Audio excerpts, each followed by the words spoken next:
you're having a disagreement with your partner and he has thoughts about how you did things, and you get into protest and you really just want to literally take his body, turn his head and his shoulders towards what you perceive as the truth, and he is resisting it and you're just fighting that. How amazing would it be if you were just if you want to keep looking left for what is the evidence, that's fine, I'm okay. My evidence is on the right and I'm okay with it. And that takes a lot of growth. That takes a lot of allowing other people to have their own thoughts about you and giving them agency. Hi, welcome to the Stethoscopes to Swaddles podcast. Today on the podcast, I want to share a topic that I have been working with my clients on, and I thought that it would be important to chat about on the podcast so we can all check our own biases and our own selves.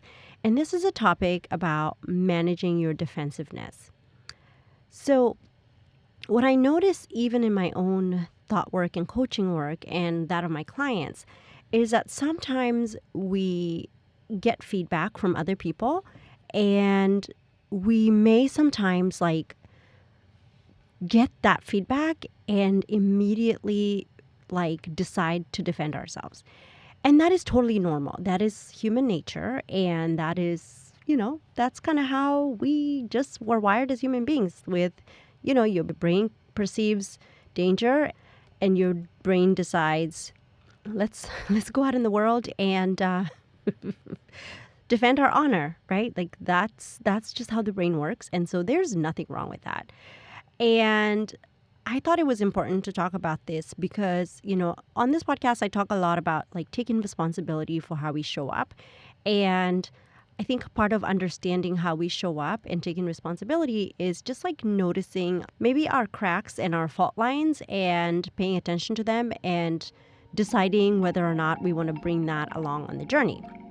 Hey, mama, you deserve a life free of overwhelm and burnout. Welcome to the Stethoscopes to Swaddles podcast. I'm your host, life and mindset coach, Shiro Bergbauer. I'm also a wife, mom, and CRNA.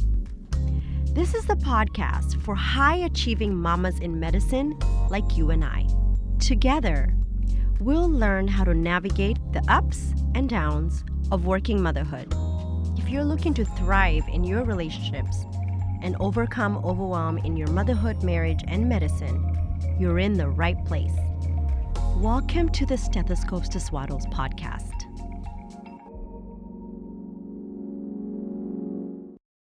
What is defensiveness? So the definition of defensiveness from the Merriam-Webster dictionary is pretty extreme. It says devoted to resisting or preventing aggression or attack. Defensive behavior, such as he became defensive when I brought up his spending habits. And if you can just think of a scenario in which you have received feedback or you've received communication from somebody and you have thought about what to say and kind of wanted to counter what they have to say, you kind of understand what defensiveness means. Now, I was thinking about this in the context of getting feedback at work and not liking the feedback. And I want to share with you an experience that I had years ago at my work where I received this feedback. And the moment I read it, I was shocked. I was just how dare this person write this and how dare they say this? And when I tell you, I went and found all the receipts. I found all the receipts. And looking back, I still honor that woman in me that felt that she needed to, come up with evidence to support her. And this is by no means saying that you should never defend yourself or you should never speak up for yourself. But when I look back now from the lens of growth and I look back at that scenario, I can see how I could have taken the feedback and stood up for myself, but also taken the feedback to understand why is that what I'm hearing? Why is that what they're saying to me. Like, what do I need to notice, for example? Like, what do I need to maybe pay attention to and take ownership of with this feedback? Like, what do I want to learn from this experience? And, one of the things is that, especially in relationships, defensiveness can be like in response to criticism. And, you know, when we feel defensive, we don't really communicate well. And so it can just lead to more like shutting out new information. And then we're not open to hearing what other people want to say with us. And that actually gets in the way of connection. So even in this workplace like dynamic where I was being given this feedback, I think had I been willing to just listen, I probably would have like found ways in which to respond differently and found ways in which that thought, the thought that was being offered to me was maybe an insight into something that I could look into.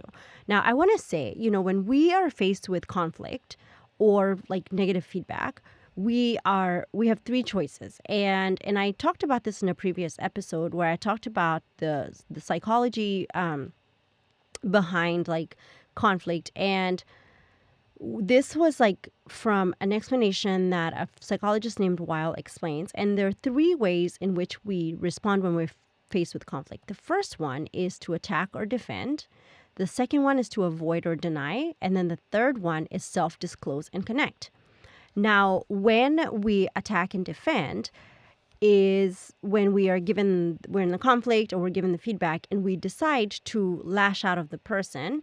Or if we get the feedback, we get defensive, and that actually just causes more separation between the conversation, right? The other one is avoiding or denying. And then the last one is self-disclosure and connection, which is really what we want when we are in emotional adulthood, that we can, self-disclose and then connect. And so one of the things to think about, especially again, going back to when we talked about your emotional command systems, if you are prone to being defensive, it may be that the sentry in you is kind of what keeps your body in vigilance, and you're also in hyper alertness to want to defend yourself and to, become defensive. And that's normal. Like, I don't want, nothing has gone wrong if you have these thoughts that you're being defensive. Nothing has gone wrong. And I think I first want to like reiterate that fact, like nothing has gone wrong if you are defensive and showing up in defensiveness. Now, in the podcast episode where we talked about the 4 horsemen of the apocalypse, we talked about like just the idea of being defensive from criticism and how that works out. I like to quote Byron Katie, who says defense is the first act of war, because when we show up defensive, we really don't accomplish much. And again, that defensiveness is the 3rd horseman of the apocalypse. And I thought this podcast episode should be a separate episode because I wanted to kind of just go a little deeper in it. So why, like when we defend ourselves, right? We usually get into the role of being the innocent victim. So we go to the stance where the thought is, I'm being picked on. You don't see anything good that I do. I can't please you. And whatever it is, defensiveness usually just escalates in conflict, right? Because it's not like when we tell our partners, you're picking on me or you don't understand me. They're like, oh, now I understand you, right? It just like kind of continues to escalate. The more defensive we become, the more we notice the attack from our partners or the people who are giving us the feedback. And usually the next step from being defensive is stonewalling.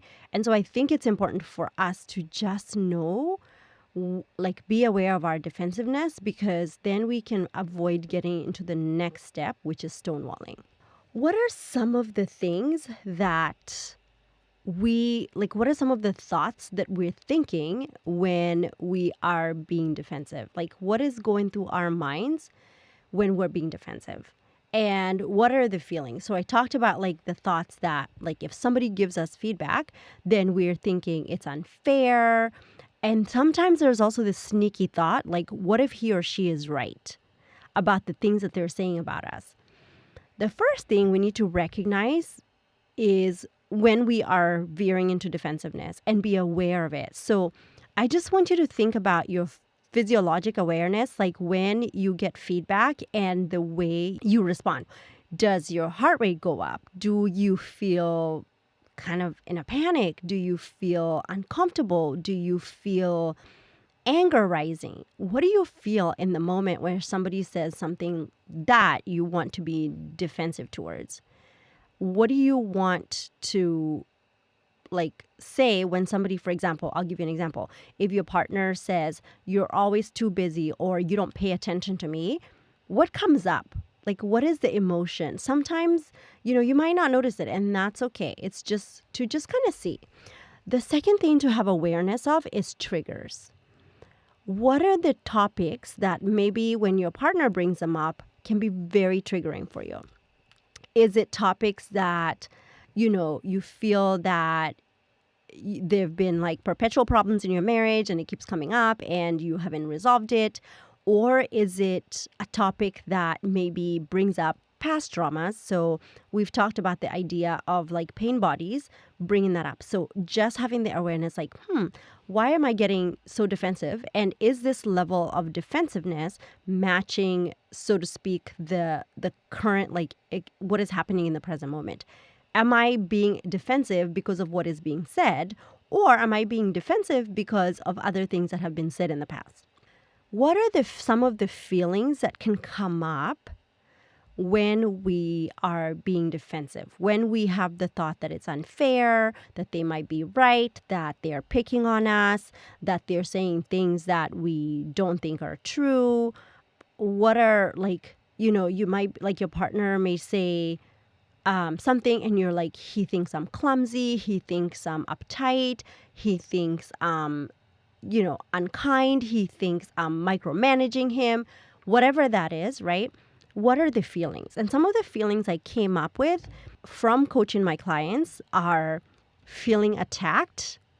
And that can also be a thought that I'm being attacked, but it's the feeling of feeling attacked, feeling shame, feeling misunderstood or helpless, feeling undermined and undervalued.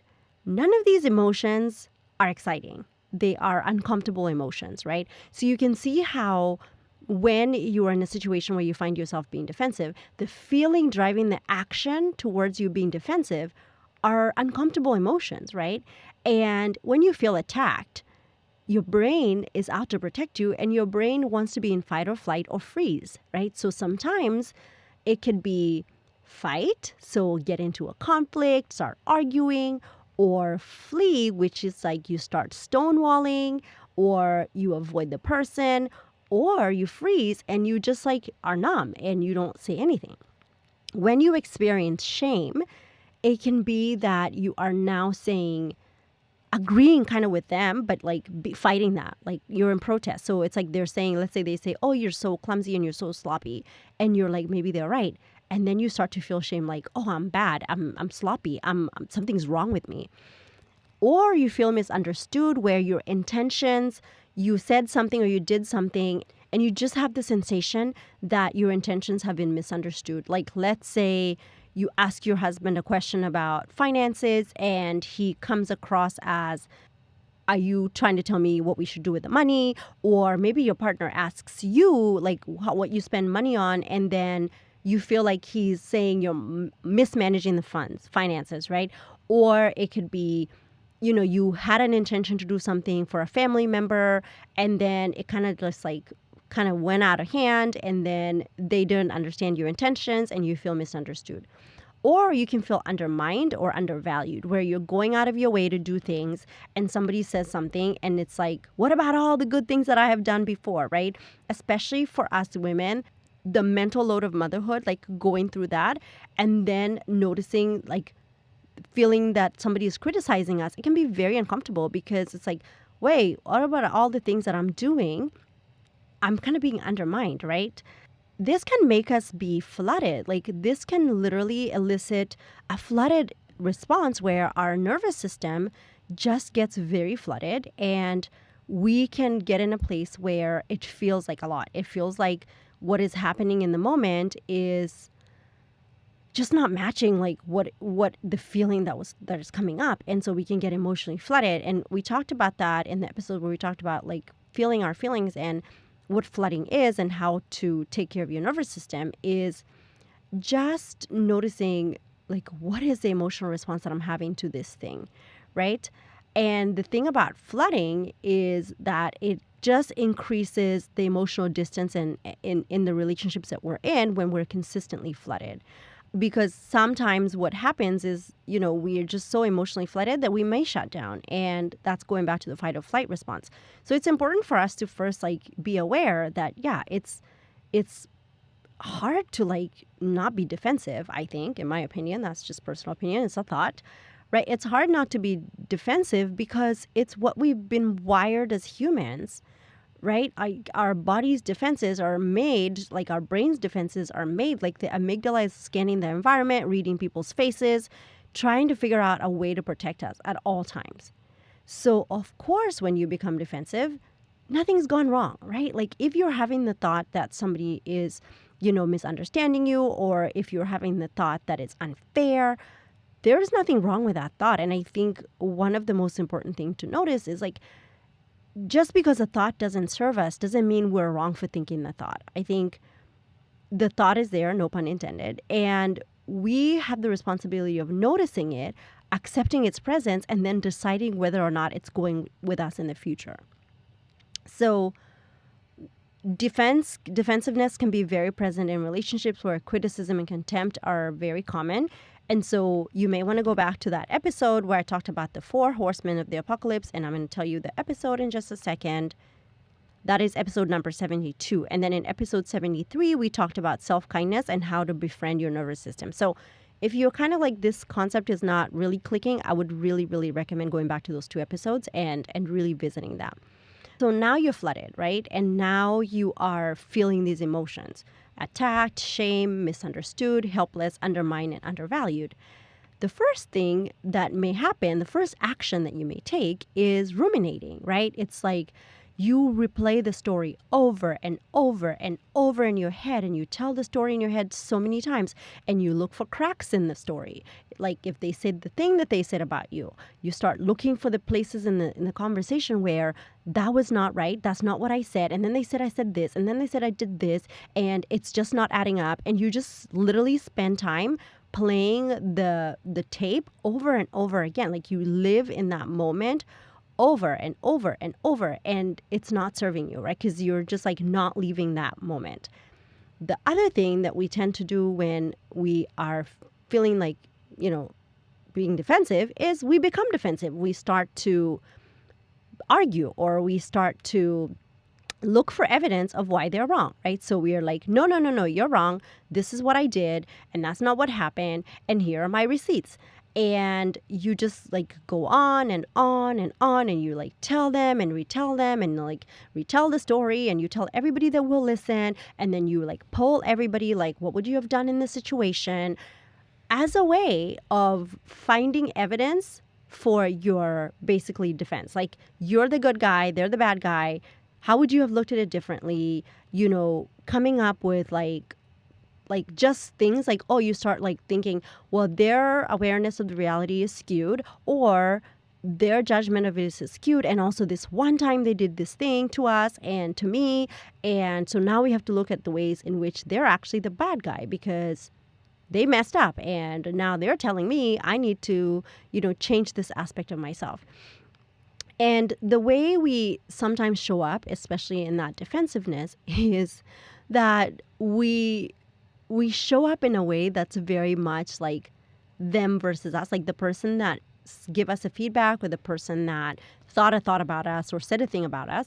We show up in a way like, let's make them the bad guy. It's almost like when you think about politics, this is why I actually don't really follow politics. It's like, it's always this like demonization of characters. It's like this person from this political party can do no right, and this person from this political party has these like strict beliefs that are like totally negative, and like, like that's how we are in the context when we're defensive. And one of the ways to notice that is like when you tell this story, if you are paying attention to what the story says about you, how much emotional charge is in that story, and what are the themes in the story that you're telling. And one of the ways that you can actually like revisit a story when you're no longer defensive is by really going through the story like you're telling it to somebody and paying attention to the thoughts and the feelings and the actions. But in this context, just notice like when you tell stories, like what is really happening, right? The other thing is that when you have gone through a situation, I think it's important for you to just know your triggers, because sometimes we don't separate the past from the present. And so we may have the reaction of what's happening in the moment, but it's really based on like what we've compartmentalized in our brain from the past. So if you come back in this present moment, do you have the reaction that of what is happening? Or is there undigested material from the past that is presenting itself? So first you have to understand if it's there, and then you have to understand the triggers, right? Like, and I talked about this in a previous episode where we have to see if the experience feels too big for the current situation. So that can only happen if you slow down so you can actually do the frame by frame playback in a very like objective way, not to ruminate over it, not to, regurgitate the story over and over, but just to see the experience, to slow it down and taking a moment and noticing what is actually going on. And then if you review it in your mind, like you can tell, like, is this really congruent with what's happening in the moment? I think when we can actually understand, like, what are the things that trigger me to, for example, become defensive? Is it a thought I have about myself? Is it a thought I have about the person? Like, how dare they? Or I'm being attacked, or it's unfair. We can really make progress towards like how we show up in feedback and managing our defensive nature, and not necessarily getting rid of it, because I don't know that you can 100% like never be defensive. That's just, again, an opinion. I think you can notice for yourself and then decide. So how do you actually then manage what, like, if somebody says something about you and you don't agree with it, like you think they're wrong and you really just want to defend yourself? Recently, I saw this, I think it was it was a Facebook post, and it was this lady, and she wrote it so beautifully. I can't tell exactly how she said it, but it was more to the context of your character is what you really are, and your reputation is what others think you are. I have to really like think about that quote, like, because at first it's like, wait, what? But your character, and so the original person who stated this quote is John Wooden. And the way John Wooden puts it is like, be more concerned with your character than your reputation, right? Like, who you truly are versus who others think you are two totally different things. And while it's nice to have a, good reputation is not the person you look at in the mirror. Character is, right? Character is the person you look at in the mirror and you go, I am living life the way I should be living life. I am living life the way I think my ideal, like my higher self would be living life. Then going back to, it's okay that people don't have to like agree with your character. It's okay that they can have thoughts about you and they can be wrong. One of the biggest lessons that I learned from my life coach is the idea of letting other people be wrong. Letting other people be wrong about me and not feeling the need to fix that. So I just want you to think like in the context where you're having a disagreement with your partner and he has thoughts about how you did things, and you get into protest and you really just want to like literally take his body, turn his head and his shoulders towards what you perceive as the truth, and he is resisting it and you're just fighting that. How amazing would it be if you were just like, If you want to keep looking left for what is the evidence, that's fine. I'm okay. My evidence is on the right and I'm okay with it. And that takes a lot of growth. That takes a lot of allowing other people to have their own thoughts about you and giving them agency to have their thoughts about you, right? And it could be your family, it could be your coworkers, it could be anyone. Because the moment you spend energy trying to prove them wrong, it's wasting energy because they're going to have to decide on their own agency what their thoughts are about you, right? Because so many of us in life are living terms and really like living our life in terms of how people perceive us. And it's a driving force behind perfectionism, right? We go into people pleasing and, it's like we are in a culture where it's so much more important for us to be perfectionistic and please other people and to get that dopamine rush of rushness and like have the people pleasing, like dopamine rush of like everybody loves me and everybody likes me, than to be truly authentically ourselves and to be happy. So in our insecurities, what we can do is like, we can try to be like, please be right about me. And I just want you to be right about you. But the truth is like, you can't change people's minds with logic. People have their thoughts about circumstances.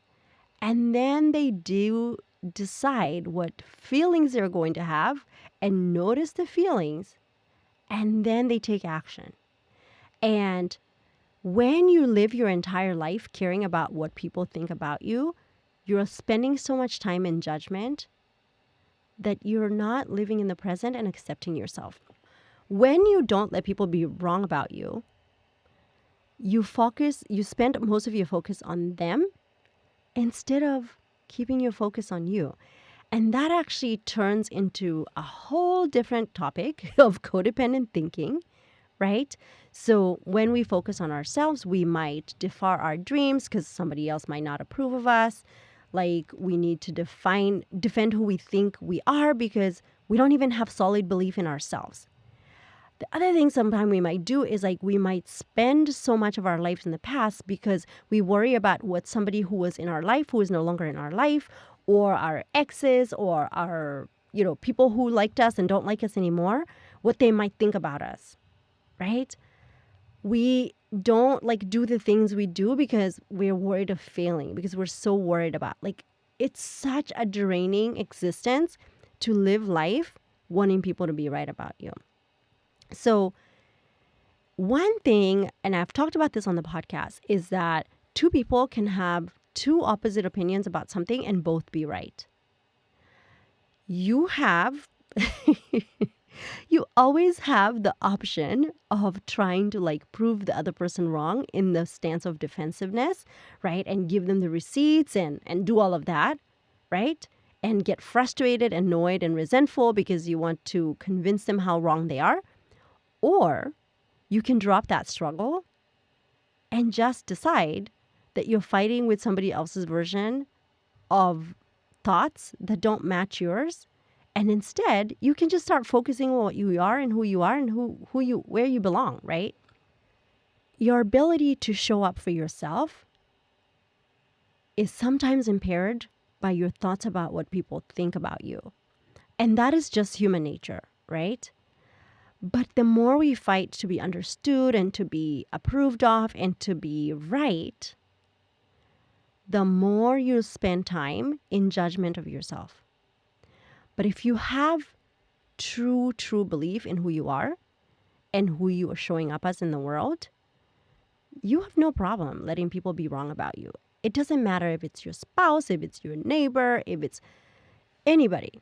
And I'm going to give you an example of something that happened to me that I thought about, and I realized I was like thinking thoughts for people.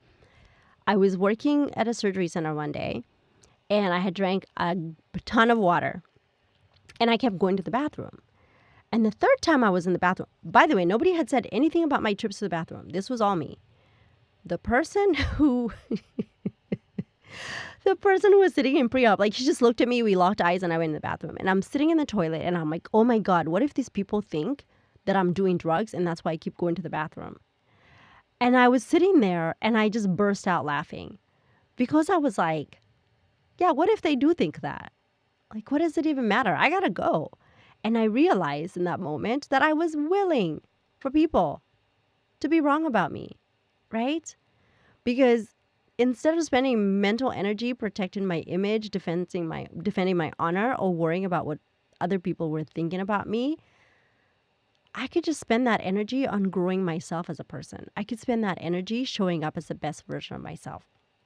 So when you find yourself wanting to be defensive, I want to offer you to give yourself a 5-second pause to truly check in with yourself for what you really need in that moment. Are you needing to be right? Are you needing to feel accepted?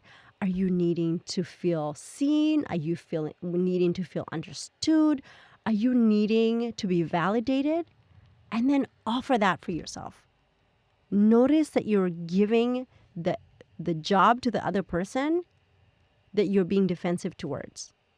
It's okay if they don't think of you the way you want them to think of you. It's totally okay. It's okay for you to protect your character at the risk of your reputation. Your reputation is not as important as society makes you think it is. And I will tell you this from working closely and intimately with people, that our character is so much more important. And yes, we will go out in the world and try to have people think thoughts of us. And that's like, I think social media and society has made that very prevalent.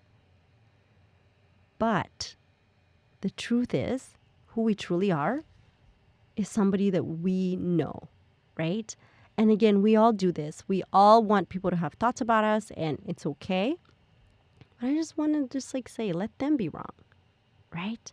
If you can sit in the discomfort of other people being wrong about you, in that discomfort is so much growth. There's so much growth because you will no longer live life to people please. You will no longer live life to avoid being judged. You will no longer live life to be understood. You will no longer live life giving people the responsibility of creating confidence and self-security for you. It is okay for people to be wrong about you. And when you notice the things in others that are judgments of you or criticisms of you, give them permission to think those thoughts. It's okay if they're wrong about you. So when you first notice the need to be defensive, check in with your state, your nervous system. What is going on? Ask yourself what you really need in that moment. Give yourself pause. Take your power back and decide that they can be wrong about you and that you're going to stand up for yourself with yourself. You don't have to get their validation or acceptance in order for you to accept yourself. You accept yourself as is. And you go out in the world. Listen, I'm not saying like go out and be a jerk and be like, yeah, let people be wrong about me. If that's not your character, be true to your character, right? So, people always say like, I don't want to care what people think about me. And that's not very easy. I think it's easier to just allow people to be wrong about you and just be like, yeah, they just have a thought error about me and it's okay. I don't have to prove them right. I don't have to prove them wrong. I don't have to show them receipts.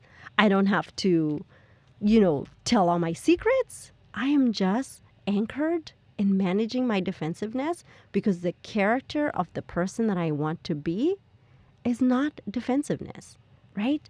It's not a person who is always seeking to have the receipts.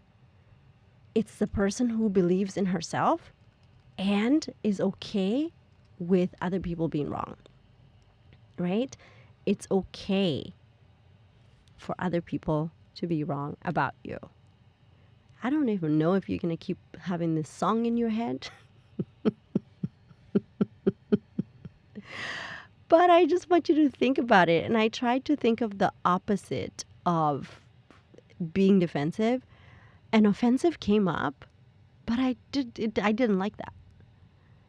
Instead of like needing to defend your honor, it's just like walk away from it. Don't be attached to the outcome of what people think about you and live life on your terms.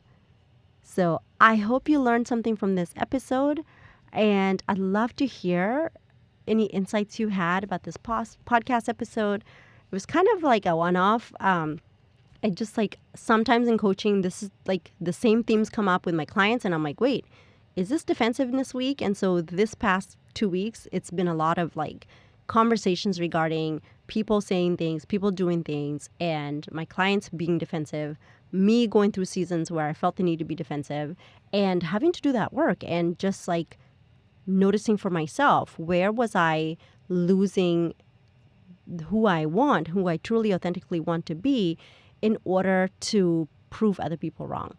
And so if this resonated with you, I'd love to hear it. And as always, I appreciate your feedback. Have a great week. Bye now. I'm Shira Bergbauer, and you've been listening to the Stethoscopes to Swaddles podcast.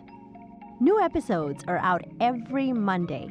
These episodes are created by me, Shira Bergbauer, and produced by Cassidy Mitchell. If you enjoyed this show or found it helpful, please rate it and review us on Apple Podcasts. If the concepts I share on this podcast resonate with you, or you're ready to change your relationships and mindset, I can help you. If you'd like in-depth, personalized support, I'd love to invite you to apply for my Life and Mindset coaching program. Just imagine you and I every week working together as I teach you the tools to up-level your life. To book your free 1-hour consultation call, go to www.stethoscopestoswaddles.com/consultation. You're doing a great job, Mama. Have a great week. Bye now.